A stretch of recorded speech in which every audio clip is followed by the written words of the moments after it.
Welcome back, everybody. Welcome, welcome, welcome. It is Freeza Frozen Heart here to talk with you again with your little snowflake. a little snowflake. Alright, today we're going to keep it light. We're going to have some fun drinking out by the fire pit. Might as well. Nice day for it, at least over here. How do you have my lighter? It happens sometimes. Lighters are the second most How do you stolen have my object. lighter that Jeff has managed to hold on to for a month? Lighters, And I've even bought him two. lighters are the second most stolen object in the entire world. Do you know what the first stolen object is? Your heart. That's in a million pieces by now, but that's really besides the point. Exactly. Point No, proven. The most stolen piece. Period at the end. Next. Is pens. Actually, pens are the most stolen item in the entire world. So today we're going to try to keep it light. And first conversation we're going to have today: are feet pics cheating? So I've had a couple of people have a couple of different answers to this, and I think we have come to a conclusion. But I'd love to ask you guys what you think about it. Leave a comment down below about what you guys think it is. So let's ask you, Jordy: is feet pics cheating? Like, if somebody's a foot man and is really into feet, and he got feet pics off the internet. If he got feet pics off the internet, no, it's not cheating. But if he sought out someone specific, or he sought out a corn star, or he went onto a corn website to meet with a webcam girl, and like purposely went out to get it personalized, in a lack of better words, that's cheating. It's a morality issue at that point. It's your kink, great, it's your kink. You can watch whatever you want to watch, but like if you're going out and specifically asking for it, and especially if you start to hide your phone and you're being sketchy about it, that's cheating. That's cheating. Just fucking tell me. Freaking tell me. I am so sorry. I'm trying so hard not to have a potty mouth. And at this point, it's comical. I owe like $3,000 to the swear word jar. You do. $1,000 a year, I swear. That's hilarious. I'm trying so hard, man. How am I going to work at a daycare? I have no clue. So, these kind of people that are working at your daycares, just so you know. I am a very well-respected mother, thank you very much. I've made a good imprint on our small community since I have moved here. So you don't think that, like, what's your thought on porn? Corn? Porn? Corn? Corn? Corn? Corn on the cob? Corn? Corn on the cob. Slob on my knob. Oh, God. We're demonetized. Oh, we are not kid-friendly. What's my thought on corn? Yes, on corn. Oh, watch it with my husband all the time. I watch it with might as well, right? If you can't watch it with anybody else, might as well watch it with him. I think my favorite part is when they wake up, right? And they got, the man thing happening. And he'll pull it up and he'll just start watching it, and I'll help him finish. And he'll turn it off because all of a sudden I'm paying attention to him, but I enjoy that it gets him going so much. It takes me 3 seconds. 3 seconds. Like, you need to get out of bed. If I leave you to do this yourself, it's going to take 20 to 30 minutes. You're almost there. Let me just get on top. Let me just help you out. 3 minutes tops, and then we can get on with our day. Let's go make breakfast for our kids. Speaking of cracking a couple eggs. How about that extra protein, man? Oh, God, no. Oh, no. It's a texture thing. It's okay. Nope. Nope. At least it's not yellow. I don't want to... Okay. We were scraped off the deepest parts of the bottom of the ocean. That's how much scum we are. We are... At the bottom of the ocean, there's crustaceans and everything, and they eat all the dying carcasses and all those kinds of things. We're below that. No, we are the excrement of those crustaceans. Just pulled off gigantic roly-polies. If it weren't for the gutter, my mind would be homeless. Oh, God. I hope you love our ambient sound of cows. Ooh. My sister over there, she decided to come and give us a visit. 3 months too early. 3 months too early. I hope she doesn't subscribe to this. I hope she does. Oh, dear God. You have to pressure her now. Peer pressure, it always works. Uh, There's a reason I have Lucy on my hand. Oh, it's okay. I saw a little itty bitty black cow and I was sitting there thinking, oh, look, it looks just like Angel. No, it's supposed to be a Siamese cat. Siamese cat. How does that work? He's Mexican. How does a black cat work? He's Mexican. I'm not going there. Right, this isn't Beyond Halloween all over again. Oh, no. Oh, no. Well, here's a good story for you guys that I love telling. Hold on. So anyways. So here's a good story for you guys. I have a friend named Broderick. B, love him to death. He is Jamaican. He's a very, very dark man. He is one of my best friends, and I do horror makeup. So my friend Jordan was a vampire for Halloween, and I put stakes into my stomach and my heart. I have ripped off the side of my face, turned my husband into... You're so serious when you explain yourself. You act like life is an interview, and I promise you it's not. Either way, I've done a lot of those things. And so I was like, B, what do you want to be for Halloween? And he goes, oh, I got it, 110%. He goes and he gets a potato sack that goes all the way down to your knees. And now B is a very dark man. And I told him that he needed to put out candy for Halloween. And very, very dark man. Very, very dark chocolate. Love me to death. So he goes, I need you to put rope burns around my neck. And I was like, no. No. No. Nope. I love you to death. B, pick some other way to die. And he goes, nope, I got it. I got it. I need you to, make me mauled by a bear. I need you to cut up my back. Big, long lines down it. And I was like, no.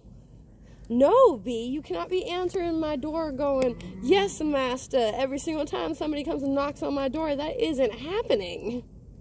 Lo and behold, the first knock on the door that night. B is opening up the door with a potato sack on, nothing else, and going, my master asked me to pass out some candies for y'all. I hope you kind of like them. Ask your parents if you can have one or two.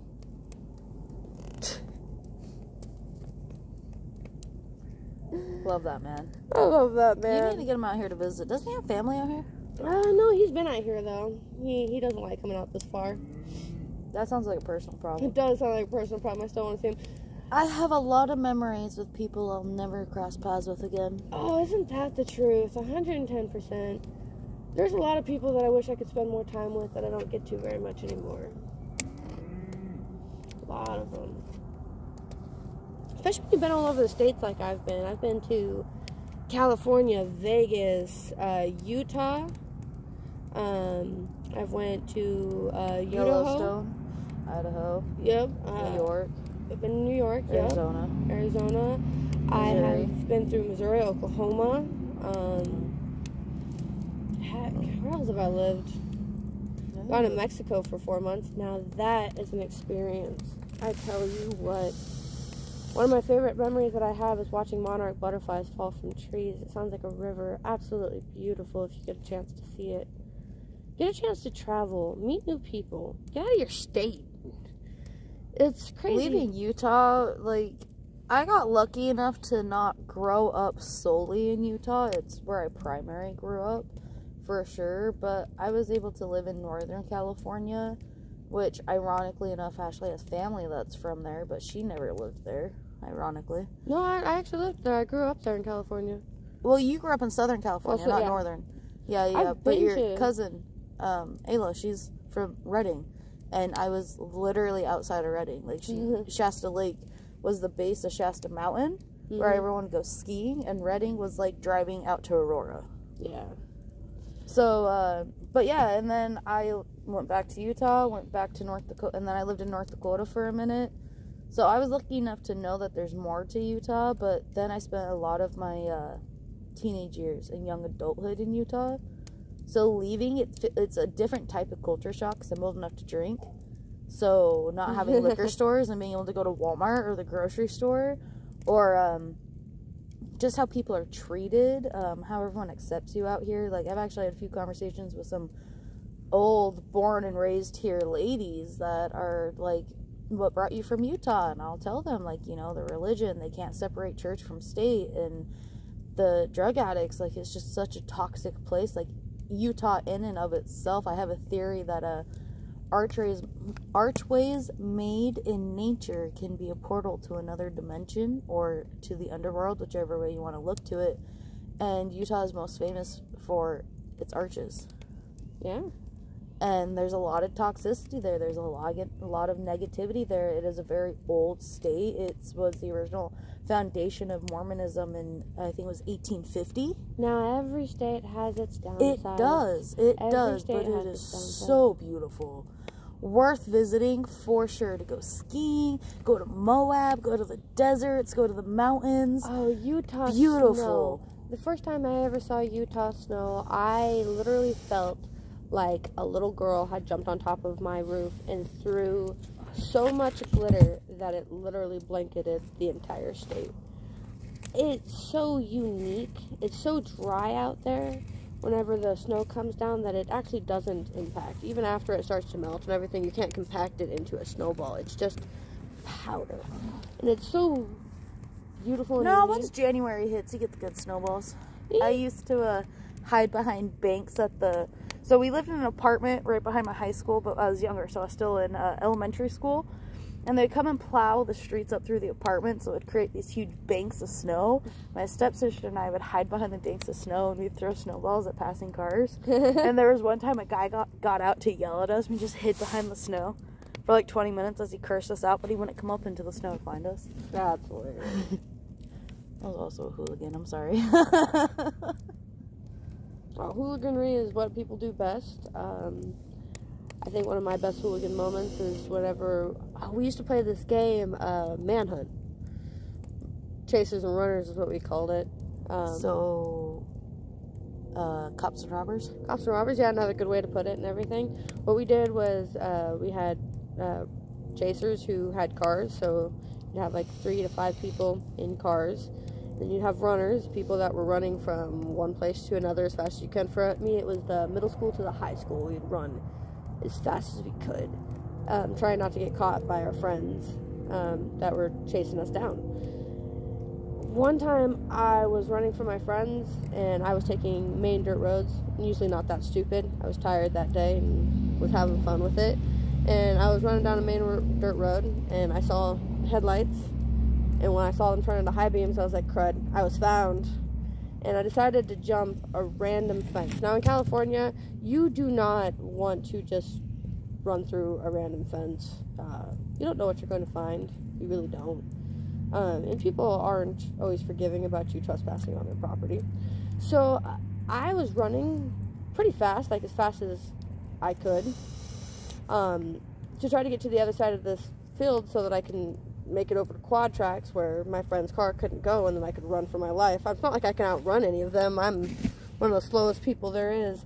But I was running for fun, and then all of a sudden I heard a big dog bark behind me, and I was no longer running for fun. I was running for my life. And I hit that fence on the other side so hard that I bounced off of it and caught a hold of the top bar, and the dog caught a hold of me, luckily by my pants and partially my shoe. I was sitting there trying to kick this dog off of me as my friends came barreling around with the car, and luckily one of my friends grabbed a hold of me by the back of my shirt and ripped me up over the fence. Do not trespass. It is stupid. You could get really badly hurt. But it's okay to play in the gray areas as long as you don't get caught. No. Pretty sure we've all done stupid things. All the stupid things that we used to do. Underage drinking. Don't underage drink. Don't underage drink. We're speaking to America here, Ashley. You know, there are some countries where you can legally start drinking at the age of 14. Yes, and in America, we know better. That's a joke. I'm sorry. We're not going to get started into politics. We're too far into this already. No, actually, I can't say that America is the best country. Well, I can't say that it's not the best country. It's the country I love. It's where I call home. It's the evil you choose. It's the devil it's the devil I know. It's the devil I know. Would I love to travel to other countries? Absolutely. Yes, but I want to come back home. Exactly. Exactly. And there's still so much of America I haven't discovered. Like, if I could, I'd discover every inch of this earth before I died. The United States is a very huge country.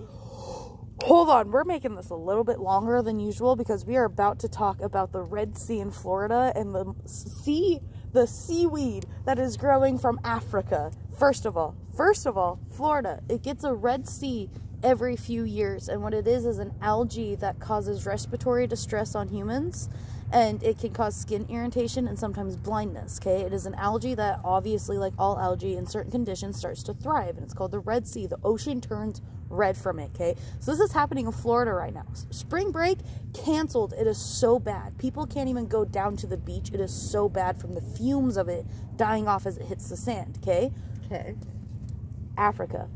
Africa has a sea moss, okay, and I can't remember the specifics of it, but it's a moss that once it hits land and it starts to dry out, it emits a toxic odor, and there is a mass forming off of Africa that is 3 times the size of the United States, expanding its way towards Florida right now. We're about to have a land bridge of fucking sea to Africa. Freaking sea moss to Africa. Nuclear war! If the earth doesn't kill us, the countries will. One of the two. Other than that... It's nice knowing you. It's been a great time. This is Snowflake, and I'm gonna sign off on that note. As always, stay out of trouble, or at least don't get caught. Deuces, gooses.